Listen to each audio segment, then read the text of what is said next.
Hello dear students, अगर आप भी कर रहे हैं बिहार बोर्ड 2027 के बोर्ड एग्जाम की तैयारी तो ये वीडियो आपके लिए है। आज हम लोग इस वीडियो में बिहार बोर्ड के MCQ question real number chapter से करने जा रहे हैं और इस वीडियो के बाद रियल नंबर चैप्टर यानी कि वास्तविक संख्या का कॉन्सेप्ट आपका 100% क्लियर हो जाएगा। इस वीडियो में हम हर क्वेश्चन का सॉल्यूशन स्टेप बाय स्टेप और इजी मेथड से करेंगे। चलिए शुरू करते हैं बिना किसी देरी के। तो हमारे पास पहला प्रश्न है कि निम्नलिखित में कौन सा अभाज्य संख्या है। प्यारे बच्चों, अभाज्य संख्या वह संख्या होती है जो केवल एक या स्वयं से कटती हो, जो केवल एक या स्वयं से कटती हो, या यूं कहें तो जिसका केवल और केवल दो फैक्टर हो या दो गुणनखंड हो, एक तो एक और दूसरा वह संख्या स्वयं। यानी कि इस क्वेश्चन में 27 जो है 3 से कटता है तो ये तो अभाज्य संख्या होगी नहीं। 35 5 और 7 से कट जाता है, ये भी नहीं होता है। 56 8 7 56 होता है, ये भी नहीं होता है। इस क्वेश्चन का आंसर हो जाएगा ऑप्शन नंबर सी। काफी इजी प्रश्न है। अभाज्य संख्या से क्वेश्चन, अभाज्य संख्या या सह अभाज्य संख्या से प्रश्न आते हैं। चलिए अब चर्चा हुआ है सह अभाज्य संख्या का, तो सह अभाज्य संख्या के बारे में हम लोग जान लेते हैं। सह अभाज्य संख्या दो संख्या का पेयर होता है। कितनी संख्या का पेयर? दो संख्या का पेयर होगा और दोनों संख्याएं आपस में किसी अदर नंबर से नहीं कटना चाहिए। जैसे कि 8 और 15, 8 2 से कटता है, 15 5 से कटता है, 3 से कटता है, लेकिन ऐसा कोई नंबर नहीं है जो आपस में इन दोनों को काट दे। ये कहलाएगी सह अभाज्य संख्या। यानी कि सह अभाज्य संख्या हमेशा पेयर होता है और अभाज्य संख्या क्या होता है? सिंगल नंबर होता है, उसको कोई और नंबर नहीं काटता है। ठीक है, चलिए नेक्स्ट क्वेश्चन है हमारे पास, क्वेश्चन नंबर 2 कह रहा है कि ए और बी अभाज्य संख्या है। ए और बी कैसी संख्या है? तो ए और बी आपका क्या है? अभाज्य संख्या है। तो इसका लौसा क्या होगा? तो प्यारे बच्चों, अभाज्य संख्या का जो लौसा होता है उन दोनों संख्याओं का गुणनफल ही होता है। यानी कि दोनों संख्याओं का गुणनफल ही अभाज्य संख्या का एलसीएम होता है। अर्थात संख्या क्या है? ए और बी, तो इनका लौसा क्या होगा? ए गुने बी, अर्थात ए बी इसका क्या होगा? सही आंसर होगा। तो option number C is the right answer. चलिए नेक्स्ट क्वेश्चन है, हम लोग देखते हैं। कहा है संख्या ये कैसी संख्या है? पूर्णांक, परिमेय, अपरिमेय, इनमें से कोई नहीं। इसका आंसर जानने से पहले आप ये सीख लीजिए कि यदि दशमलव के बाद कोई संख्या या संख्या का समूह रिपीट करता हो तो वह क्या होती है? परिमेय संख्या होती है। लेकिन हर बार नई संख्या आ जाए, ठीक है, तो क्या कहलाती है? अपरिमेय संख्या कहलाती है। जैसे कि इस क्वेश्चन में हम लोग देखे थे 1 3 1 1 3 1 1 1 3, यहाँ क्या हो रहा है? हर बार नया संख्या चेंज हो जा रहा है। अर्थात वैसी संख्या जिसका दशमलव प्रसार न तो शांत हो न ही अशांत हो, वैसी संख्या क्या कहलाती है? अपरिमेय संख्या कहलाती है। इस क्वेश्चन का आंसर हो जाएगा ऑप्शन नंबर सी, अपरिमेय संख्या। अपरिमेय संख्या क्या होती है? तो जैसे कि रूट में कोई नंबर लिखा हो, जैसे रूट में 3 लिख दिया हुआ, इसका वर्गमूल पूरा पूरा नहीं निकले तो ये भी क्या होगा? अपरिमेय संख्या होगा। जैसे कि पाई, पाई क्या है? एक अपरिमेय संख्या है। ठीक है, जैसे कि इस टाइप का कोई पैटर्न में कोई नंबर लिखा हुआ हो, हर बार एक बार एक है, एक बार दो बार एक है, एक बार तीन बार एक है, एक बार चार बार एक है, इस प्रकार से नंबर आता है, तो वैसी संख्या क्या कहलाती है? अपरिमेय संख्या कहलाती है। चलिए नेक्स्ट क्वेश्चन है हमारे पास, कहता है कि सह अभाज्य संख्या का मौसा क्या होता है? तो सह अभाज्य संख्या का मौसा 1 होता है। सह अभाज्य संख्या का जो मौसा होगा HCF, यानी कि मौसा, मौसा जो होता है सह अभाज्य संख्या का ये 1 होता है, और लौसा यानी कि LCM, ठीक है, यानी कि लौसा। लौसा अगर होता है, अगर मान लेते हैं कि संख्या A है और दूसरी संख्या B है, क्योंकि सह अभाज्य संख्या हमेशा पेयर में होता है, तो उसका एलसीएम होगा A गुने B। ठीक है, चलिए इस क्वेश्चन का आंसर हमारा क्या हो जाएगा? Option number B is right answer. चलिए नेक्स्ट क्वेश्चन है हमारे पास, कह रहा है यदि m एक धनात्मक पूर्णांक है तो धनात्मक विषम पूर्णांक का रूप क्या होगा? तो प्यारे बच्चों, सबसे पहले हम लोग क्या करते हैं, किसी भी संख्या को पहले सम संख्या बनाते हैं, फिर उसमें विषम संख्या या तो जोड़ देते हैं या फिर घटा देते हैं, तो जो रूप बनता है, जो रिजल्ट मिलता है, वह विषम संख्या का मिलता है। तो सबसे पहले हम लोग यह सीखेंगे कि किसी भी संख्या को सम संख्या कैसे बनाते हैं।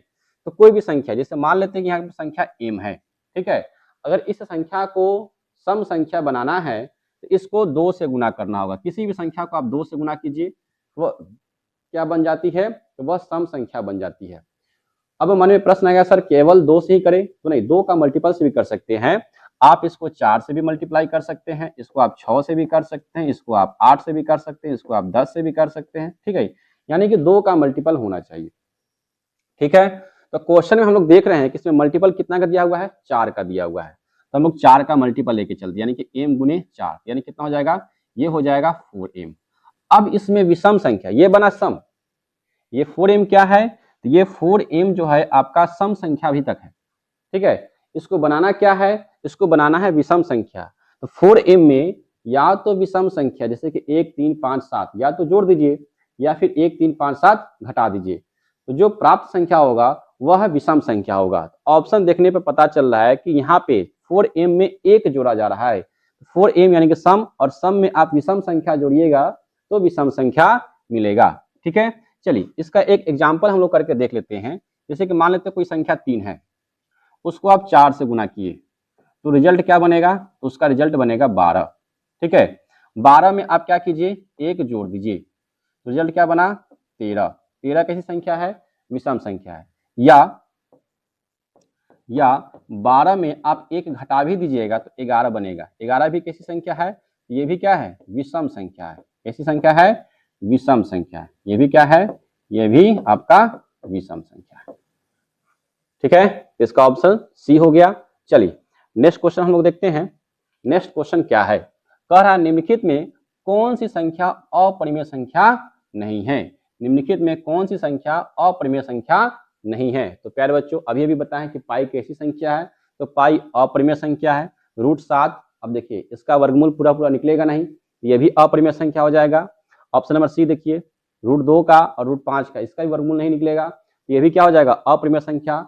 अब 4 ऑप्शन में 3 ऑप्शन गलत, तो चौथा ऑप्शन ऑटोमेटिक सही होगा, ठीक है। ये आंसर इसका क्या हो जाएगा, ऑप्शन नंबर डी। क्यों, क्योंकि 4 ऑप्शन में 3 ऑप्शन गलत हो गया है, यानी कि वह अपरिमेय है, ठीक है। और कहा है कि अपरिमेय नहीं अर्थात परिमेय के बारे में पूछा है, तो चौथा ऑप्शन ऑटोमेटिक परिमेय संख्या होगा।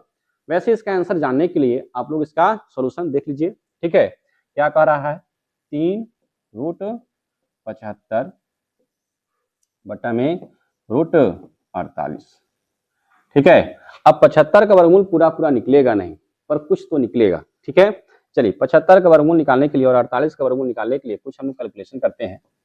75 के लिए हम लोग 3 से लगाते हैं, तो 3 से कितना होगा 25, और 5 से कितना हो जाएगा 5। तो 75 का आपको वर्गमूल निकालना है, तो आप इसको ऐसे लिख सकते हैं, √3 गुने 5 गुने 5, ठीक है। अब दशमलव के अंदर जो 2 संख्या होती है उसका एक पेयर आपका आता है बाहर, जो इसका पेयर नहीं लगता है वो अंदर ही रहता है दशमलव के अंदर। तो 75 का वर्गमूल निकल के क्या आया, तो 75 का वर्गमूल निकल के आया आपका 5√3।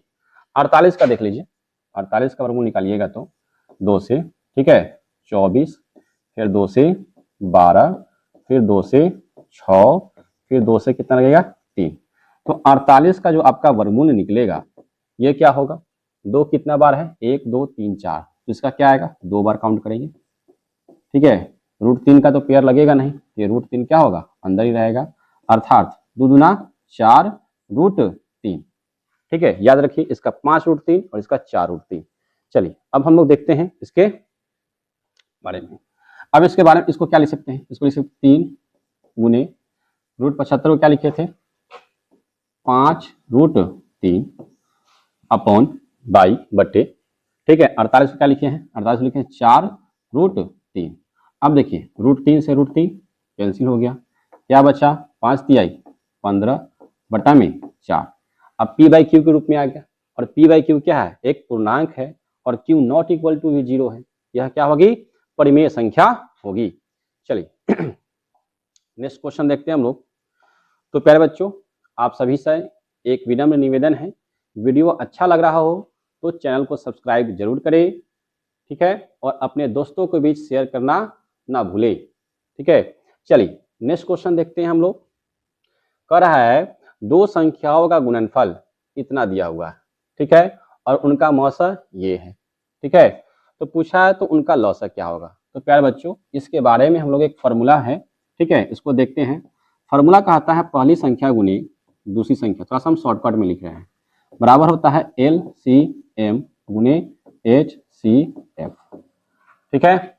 अब देखिए दो संख्या का गुणनफल दे दिया हुआ है, कितना दिया हुआ है, दिया हुआ है 2166, बराबर LCM नहीं पता है, LCM गुने HCF कितना दिया हुआ 19, इधर गुना इधर जाएगा तो भाग हो जाएगा, तो 2166 बटा में 19, ठीक है। अब हमको पता है कि रिजल्ट ऐसी संख्या बनेगा जिसके लास्ट में कितना होगा, 9 के पहाड़ा में 6 आना चाहिए, तो 9 चौका 36 होता है, ठीक है, सिर्फ 4 बार में आता है, यानी कि जो भी नंबर बनेगा उसका इकाई अंक 4 होगा। ऑप्शन देखते हैं तो सिर्फ और सिर्फ एक ही ऑप्शन है, जो कि ऑप्शन नंबर क्या है, 4 वाला एक ही ऑप्शन है, ऑप्शन नंबर सी 114। लेकिन एक ऑप्शन इसमें एक ये भी है कि इनमें से कोई नहीं। चलिए हम लोग देख लेते हैं, एक बार डिवाइड करके ही देख लेते हैं कि 2166 में 19 से भाग करेंगे तो पूरा पूरा कटता कि नहीं। ज्यादातर चांस है कि आपका आंसर 114 ही है।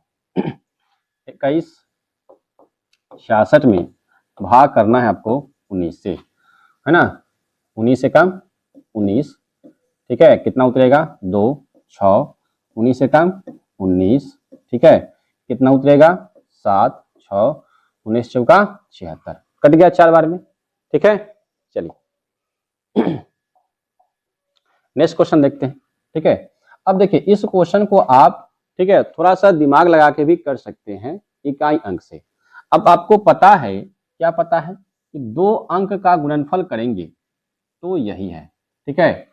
अब हमारा यानी कि पहली संख्या गुना दूसरी संख्या इतना है, यानी कि LCM और HCF का गुणनफल भी इतना ही आना चाहिए, ठीक है।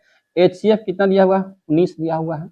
LCM ऐसा नंबर होगा जिसमें 19 का यानी 19 का इकाई अंक 9 और LCM का इकाई अंक जो भी होगा उस दोनों इकाई अंक को गुना करेंगे, इकाई अंक 6 आना चाहिए।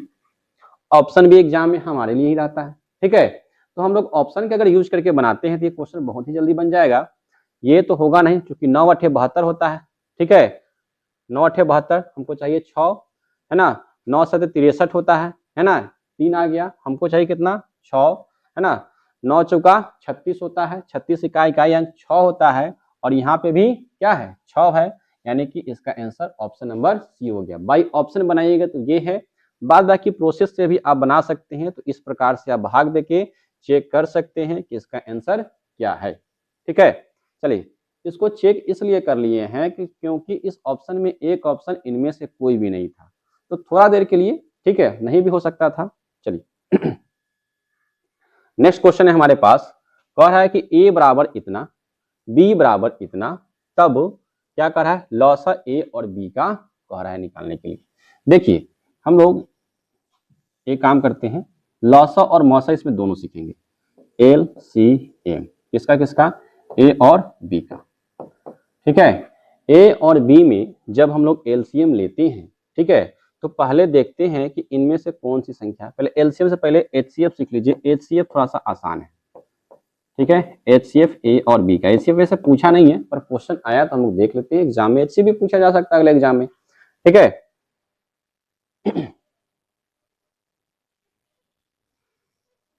चलिए शुरू करते हैं हम लोग। क्वेश्चन है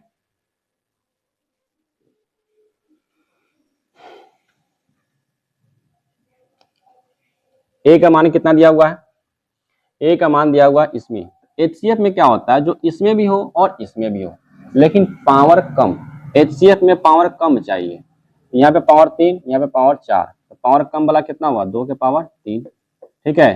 3 इसमें भी है, नहीं है, इसमें 5 है, इसमें भी 5 है, तो 5 आपका क्या हो जाएगा, यही सिर्फ होगा, इसको गुना कर दीजिएगा तो 8 5 40 आंसर आएगा, ठीक है। 2 के पावर 3 8 होता है। एलसीएम की बात करते हैं, जो इसमें भी हो और इसमें भी हो लेकिन पावर क्या होना चाहिए, ज्यादा होना चाहिए। एलसीएम में पावर ज्यादा, नोट कर लीजिएगा कॉपी में, ठीक है। तो एलसीएम में पावर कितना होगा, ज्यादा होगा, तो 2 के पावर कितना हो जाएगा 4 गुने, ठीक है, 5 इसमें भी 5 इसमें भी, तो जो कॉमन है उसको पहले लिख लीजिए, ठीक है, फिर गुने 3 इसमें है इसमें नहीं है उसको भी लिखिए, 7 इसमें है इसमें नहीं है तो इसको भी लिखिए, ठीक है। आप इसको गुना कीजिए, इसको क्या कीजिए, गुना कीजिए। ठीक है, तो गुना कीजिएगा तो क्या बनेगा, 7 त्रिका 21, 21 को 8 से गुना कीजिएगा तो इकाई अंक 8 वाला ही कोई ऑप्शन आएगा। ठीक है, यानी कि ऑप्शन नंबर आपका डी सही आंसर होगा। अब आपके मन में प्रश्न आएगा कि सर 21 को आप 8 से क्यों गुना किए। तो प्यारे बच्चों, हम लोग पहले वीडियो में सीख चुके हैं कि जितना 2 और जितना 5 बनेगा उतना ही 0 बनता है। 1 2 1 5 1 0। ठीक है, 2 2 2 5 तो 2 0 बनेगा। तो यहाँ पे 1 5 है और यहाँ पे 4 2 में से 1 2 ले लिए। ठीक है, तो 5 और 2 मिलके क्या बनाया, 0 बनाया। ठीक है, अब यहाँ पे 2 के पावर 3 बचा हुआ है, यानी कि 8 बचा हुआ है। ठीक है, यहाँ पे थोड़ा देर के लिए 8 लिख लीजिए और यहाँ पे क्या है, 7 त्रिका 21, 21 का इकाई अंक 1, 1 को 8 से गुना कीजिएगा तो इकाई अंक 8 बनेगा, यानी कि यहाँ पे 8 आ रहा है। ठीक है, तो यही आपका आंसर हो जाएगा। याद बात बाकी आप नॉर्मल जो गुना करते हैं, ठीक है, वो इस तरीके से भी गुना कर सकते हैं। आप किधर से गुना कीजिए, इधर से कीजिए तब, चाहे इधर से गुना कीजिए तब, बात क्या है, बराबर है। 21 को आप 5 से गुना कर लीजिए तो 21 पचे कितना आता है, 21 पचे आपका 105 होता है। 105 को किससे गुना कीजिएगा, 2 के पावर 4 होता है 16, 16 से गुना कर लीजिए। इसको क्या कीजिए, 16 से गुना कीजिए। तो 16 से गुना कीजिएगा तो 16 पचे 80 के 0। ठीक है, 16 पचे 80, 80 का 0, हाथ में 8, 16 को 0 से गुना कीजिएगा तो 0 और हासिल कितना है, 8 है। तो 8, 16 कम 16, आ गया आपका आंसर ये। ठीक है, आप जैसे भी कीजिए, आपकी इच्छा, सारे तरीका जितने भी तरीका थे आपको हम समझा दिए। चलिए नेक्स्ट क्वेश्चन देखिए हम लोग। अगला क्वेश्चन है 144 के अभाज्य गुणनखंड में 2 का घातांक क्या है। इस प्रकार के प्रश्न में 2 का 5 का कभी कभी प्रश्न पूछ दिया जाता है। तो आपसे एमसीक्यू में पूछे तो जिसका पूछेगा ना, जिसका पूछेगा, ठीक है, उसी से आपको क्या करना है, गुणनखंड करना है। जिसका पूछेगा आपको क्या करना है, उसी से गुणनखंड करना है। 2 से पूछे तो 2 से कीजिए, 3 से पूछे तो 3 का करना है। ठीक है, जैसे कि 144 का पूछा है, 144 का गुणनखंड करेंगे तो 2 से लगाएंगे। 2 से कितना बार में लगेगा, 2 से लगेगा आपका 72 बार में। फिर ठीक है, 2 से लगाइएगा, 2 से कितना हो जाएगा, 36 बार में हो जाएगा। फिर 2 से कितना बार में होगा, 18 बार में होगा। फिर 2 से कितना होगा, 9 बार में होगा। ठीक है, अब नहीं लगाएंगे क्योंकि 2 का ही पूछा है। 1 2 3 4, 2 का पावर 4 आया, यानी कि ऑप्शन नंबर बी क्या होगा, सही आंसर होगा। तो प्यारे बच्चों, वीडियो अच्छा लग रहा हो, ठीक है, वीडियो अच्छा लग रहा हो तो चैनल को सब्सक्राइब जरूर करें, वीडियो को लाइक करें और अपने दोस्तों के बीच शेयर करना ना भूलें। चलिए नेक्स्ट क्वेश्चन है हमारे पास 2021 का है, यानी कि वर्ष 2021 में जो बिहार बोर्ड में प्रश्न पूछा गया था उसी क्वेश्चन का हम लोग सोल्यूशन कर रहे हैं। तो प्यारे बच्चों, एग्जाम जाने से पहले प्रीवियस ईयर क्वेश्चन का डिस्कशन बहुत जरूरी होता है। ठीक है, उसका सोल्यूशन आपको आना चाहिए ताकि आप एग्जाम में इसी पैटर्न का क्वेश्चन जब आएगा तो आप आसानी से उसको सॉल्व कर लेंगे सही सही और कम समय में। ठीक है, जब भी आप पढ़ाई करें तो जीवन में आरपीएस कॉन्सेप्ट से पढ़ाई करें। ठीक है, आरपीएस, आर फॉर रीड और रिवीजन। ठीक है, R for read and revision, P for practice और एस फॉर सक्सेस, यानी कि revision plus practice is equal to success. यही सक्सेस का क्या है, कीवर्ड है। आप कुछ भी पढ़ते हैं लेकिन रिवीजन नहीं करते हैं, प्रैक्टिस नहीं करते हैं, तो आप सक्सेस से उतना ही दूर हो जाते हैं। कम पढ़िए, रिवीजन ज़्यादा कीजिए, प्रैक्टिस ज़्यादा कीजिए। ठीक है, ज़्यादा पढ़ लिए, पीछे कुछ याद नहीं है, प्रैक्टिस है नहीं, क्वेश्चन पे पकड़ आपका अच्छा है नहीं, कैलकुलेशन आप गलती कर लेते हैं। ठीक है, तो ये आपकी प्रॉब्लम है। ठीक है, उसको सुधारना है आपको। कैसे सुधरेगा, रिवीजन और practice is equal to success. एकदम याद रखिएगा, जीवन का सक्सेस मंत्र है आरपीएस कॉन्सेप्ट, आरपीएस मंत्र। ठीक है, चलिए इस क्वेश्चन का हम लोग आंसर देखे हैं, नहीं देखे, चलिए देख लेते हैं। पूछा है कि निम्नलिखित में से कौन सी अपरिमेय संख्या है। तो अपरिमेय संख्या जिसका वर्गमूल पूरा पूरा ना निकले। ठीक है, तो ऑप्शन नंबर ए ही सीधे सीधे दिखाई दे रहा है कि इसका वर्गमूल पूरा पूरा नहीं निकलेगा। तो ऑप्शन नंबर ए क्या हो जाएगा, अपरिमेय संख्या हो जाएगा।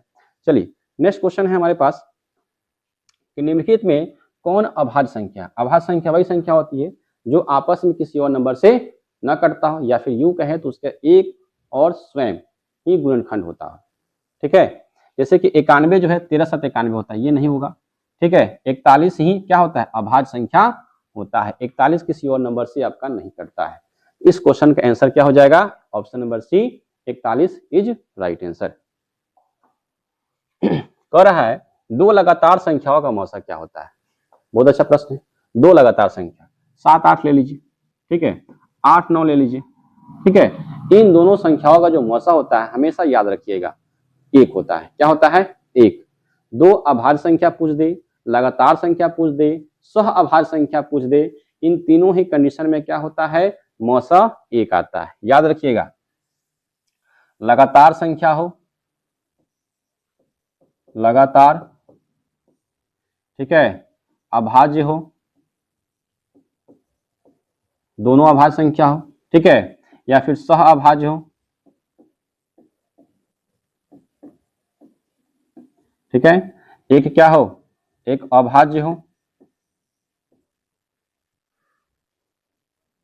हाँ, तीन ही कंडीशन है जनरली, ठीक है, तीनों कंडीशन में HCF क्या आता है, एक आता है। एकदम याद रखना है, एग्जाम में हर बार पूछ देता है ना, हर बार पूछता है किसी न किसी तरीके से, इसको बढ़िया से याद करके जाइएगा। नेक्स्ट क्वेश्चन है, निम्नलिखित में से कौन सा परिमेय संख्या है। कैसी संख्या है, परिमेय संख्या के बारे में आपसे पूछा है। तो परिमेय संख्या क्या है, जिसका वर्गमूल पूरा पूरा निकल जाए, वही संख्या क्या है, परिमेय है। तो चलिए हम लोग ऑप्शन को देखते हैं और इसको सॉल्व करने की कोशिश करते हैं। एक का वर्गमूल निकालिएगा तो 1 और 144 का वर्गमूल निकालिएगा तो 12। पहले ही ऑप्शन का वर्गमूल पूरा पूरा निकल गया है, इसलिए ऑप्शन नंबर ए क्या होगा, सही आंसर होगा। चलिए नेक्स्ट क्वेश्चन है हमारे पास, किसी पूर्णांक p के लिए प्रत्येक सम पूर्णांक का रूप होता है। यहाँ पे क्या होना चाहिए, प्रत्येक सम पूर्णांक का रूप होता है। तो अभी बताए हैं सम पूर्णांक का रूप क्या होता है, कोई भी संख्या हो, m हो, p हो, a हो, कुछ भी हो, ठीक है, उसको आप क्या कीजिए, p है इस क्वेश्चन में, तो उसको आप गुना कीजिए। किससे गुना कीजिए, या तो 2 से गुना कर दीजिए, 4 से गुना कीजिए, 6 से गुना कीजिए, 8 से गुना कीजिए। इन किसी भी संख्या से आप गुना कर देते हैं, किसको, p को, ये जो संख्या बन जाएगी सम संख्या बन जाएगी। सम संख्या से गुना करने पे कोई भी संख्या सम बन जाती है। लेकिन मन में प्रश्न आएगा, क्या सर विषम संख्या से गुना करने पे विषम संख्या बन जाएगी, तो इसका जवाब आता है नहीं। ठीक है, सम संख्या से गुना करने पे सम तो बन जाती है, पर विषम संख्या से गुना करने पे कोई संख्या विषम नहीं बनती है। बनेगी भी और नहीं बनेगी, पर सम संख्या से गुना करने पे हर संख्या सम बन जाती है। ठीक है, एग्जाम्पल के तौर पे आप देख सकते हैं, जैसे मान लेते हैं 1 है और 2 है, इसको 2 से गुना कीजिए तो 2 आया, इसको 2 से गुना कीजिए तो कितना आया, इसको 4 आया। 2 और 4 क्या है, दोनों सम संख्या है। ठीक है, लेकिन यहीं पे आप एक विषम संख्या ले लिए, ठीक है, इसको गुना कीजिएगा विषम संख्या से, क्या बनेगा, 3 तिहाई 9 विषम संख्या बना है। 4 ले लीजिए, 4 से इसको गुना कीजिएगा तो क्या बनेगा, 4 तिहाई 12, एक ही संख्या है, ये सम संख्या है। ठीक है, चलिए, यानी कि इस क्वेश्चन को देखने पे क्या आंसर आ रहा है, इसका आंसर सीधे सीधे पता चल रहा है, डी है। क्योंकि p क्या है, p एक पूर्णांक है और इस p को 2 से गुना करके क्या बनाया जा रहा है, सम संख्या बनाया जा रहा है। इसका आंसर क्या हो गया, option number D is right answer. चलिए, समझ में आ रहा है तो कमेंट कीजिए कि सर समझ में आ रहा है। ठीक है, या फिर किसी भी प्रकार का डाउट हो तो कमेंट में आप जरूर कर सकते हैं, कमेंट में इस क्वेश्चन को रख दीजिए। ठीक है, कमेंट कर दीजिए, हम उस कमेंट को देखेंगे और उसका रिप्लाई आपको अवश्य देंगे। कह रहा है निम्नलिखित में से किसका दशमलव प्रसार अशांत है। अशांत क्या होता है, ठीक है, अशांत वह होता है, जैसे कि मान लेते हैं कि भिन्न होता है, भिन्न, भिन्न क्या होता है, भिन्न जो होता है आपका अंश बटा में क्या होता है, हर होता है, अंश बटे हर। हर जो होता है हर, हर अगर 2 के पावर m गुने 5 टू दी पावर n के रूप में होगा तब तो ये शांत कहलाएगा। क्या कहलाएगा, शांत हो जाएगा। लेकिन इस रूप में नहीं हो तो क्या होगा, अशांत होगा। तो यहाँ पे ऑप्शन नंबर बी सीधे सीधे दिख रहा है 243। कैसे दिख रहा है, ठीक है, तो ये क्या होता है, 243 जो होता है ना, 3 के पावर समथिंग होता है, 3 के पावर शायद 5 होना चाहिए। ठीक है, इसका ऑप्शन नंबर बी क्या हो जाएगा, सही आंसर हो जाएगा। क्योंकि 50 होता है, 25 दूनी 50, तो 5 और 2 आ रहा है। ठीक है, 1600 है, डबल जीरो वाला संख्या क्या होती है, उसको हटा दिया जाता है, डबल जीरो छोड़ के चेक करो, डबल जीरो छोड़ के चेक करोगे तो कितना आता है 16, 16 2 के पावर समथिंग होता है, 2 के पावर 4 होता है, 625 ये 5 का पावर समथिंग होता है, तो बच कौन गया ऑप्शन नंबर बी 243। इसका भाज गुणनखंड कीजिएगा तो खाली और खाली 3 आता है, 3 से खूब होगा तो 1 और 3 कट जाएगा 39, बाद बाकी तो 3 बचेगा। ठीक है, इसलिए इसका जो इस चारों ऑप्शन का जो भिन्न का जो हर है ऑप्शन नंबर बी का 2 के पावर m और 5 के पावर n के रूप में नहीं है, इसलिए वह अशांत दशमलव होगा। बाद बाकी है तो वह बाद बाकी क्या होगा शांत दशमलव होगा। चलिए नेक्स्ट क्वेश्चन है, कह रहा है 45 और 60 का मौसा क्या है। देखिए मौसा निकालने के लिए बचपन में आप मेथड सीखे होइएगा, छोटी संख्या से बड़ी संख्या में भाग कीजिए। ठीक है, भाग कीजिएगा तो कितना आएगा 40 से कम 40, उतरेगा आपका 20, फिर इधर जाएगा कितना हो जाएगा सॉरी ठीक है, ऑप्शन में है 45, क्वेश्चन 45 60 का, 45 से कम 45 आएगा, कितना उतरेगा 15। ठीक है, उसके बाद कितना आएगा इधर 45 आ जाएगा, 15 तिहाई 45, तो 15 इसका क्या होगा सही आंसर होगा। एक तरीका आपके पास और है जो बहुत ही जल्दी और आसानी से स्पीड भी बना सकते हैं, स्पीड प्लस एक्यूरेसी रहेगा इसमें।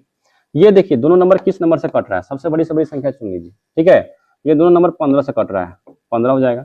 आपको अगर 15 नहीं दिखाई दे रहा हो, ठीक है, तो आपको 5 तो दिखाई दे रहा होगा, तो 5 से काट लीजिए। मान लेते हैं 5 से काट रहे हैं। ठीक है, चलिए नया पेज ले लेते हैं। मान लेते हैं 45 और 60 को किसे काट रहे हैं 5 से, तो HCF निकालने के लिए लिख लीजिए HCF 5 से काट रहे हैं, तो 5 से काटिएगा तो कितना बार में कटेगा 5 9 45, 5 से काटिएगा तो कितना बार में कटेगा, ठीक है 12 बार में। ठीक है, और एक कटेगा ये नंबर, और कटेगा तो और काटिए। अब किस नंबर से कटेगा तो 3 से कटेगा, तो गुना में 3 लिख लीजिए। ठीक है, 3 से कटेगा तो 3 तिहाई 9 और 3 चौका 12। ठीक है, और कटेगा क्या, अब नहीं कटेगा। इस दोनों नंबर को गुना कर लीजिए, 5 से कितना आया 15। ये क्या हुआ, ये बड़े बड़े क्वेश्चन में आपको बहुत ही जल्दी से आंसर, ठीक है, खोजने में आपको मदद करेगा ये ट्रिक। ये काफी अच्छा ट्रिक है, इस पर थोड़ा सा प्रैक्टिस कर लीजिए आप लोग, एग्जाम में बहुत काम आएगा ट्रिक। ठीक है, तो इसका आंसर क्या हो गया 15 हो गया। चलिए नेक्स्ट क्वेश्चन देखते हैं हम लोग। नेक्स्ट क्वेश्चन क्या है, इस क्वेश्चन को बोला है P/Q के रूप में लिखने के लिए। किस रूप में लिखने के लिए बोला है, P/Q के रूप में बोला है, यानी कि ठीक है बहुत ही आसान क्वेश्चन है। दशमलव के बाद कितनी संख्या पर रेकरिंग है, सबसे पहले रेकरिंग छोड़िए, सबसे पहले आप संख्या देखिए कि संख्या क्या है, संख्या लिख दीजिए। ठीक है, बटा का साइन दीजिए। ठीक है, उसके बाद कितनी संख्या पर रेकरिंग है, तो एक संख्या पर रेकरिंग है, तो 1 9 दीजिए आप। ठीक है, यही आपका क्या होगा आंसर होगा, ऑप्शन नंबर ए क्या होगा सही आंसर है। चलिए शुरू करते हैं, नेक्स्ट क्वेश्चन देखते हैं हम लोग। पाई बटे 3 क्या है, देखो बाबू पाई ही एक अपरिमेय संख्या है और ये छुआछूत वाली संख्या है। इसके साथ जो संख्या चिपक जाए, यानी कि अपरिमेय संख्या के साथ जो संख्या चिपकेगा उसको क्या बना देगा, उसको भी अपरिमेय संख्या बना देगा। तो बिना समय गंवाए इस क्वेश्चन का आंसर क्या हो जाएगा, option number C is right answer. चलिए नेक्स्ट क्वेश्चन है, ठीक है, 8 के पावर 0 और 2 के पावर 0 क्या होता है। किसी भी संख्या का पावर अगर 0 हो जाए तो उसका वैल्यू 1 हो जाता है। याद रखिए, किसी भी संख्या का पावर 0 तो उसका वैल्यू क्या हो जाएगा 1। तो यहाँ आंसर क्या हो जाएगा 1 गुने 1 क्या हो जाएगा 1, यानी कि ऑप्शन नंबर बी क्या होगा सही आंसर होगा। ठीक है, तो वीडियो अच्छा लगे तो चैनल को सब्सक्राइब करें, वीडियो को लाइक करें और अपने दोस्तों के बीच शेयर करना ना भूलें। मिलते हैं हम लोग नेक्स्ट वीडियो में, तब तक के लिए धन्यवाद।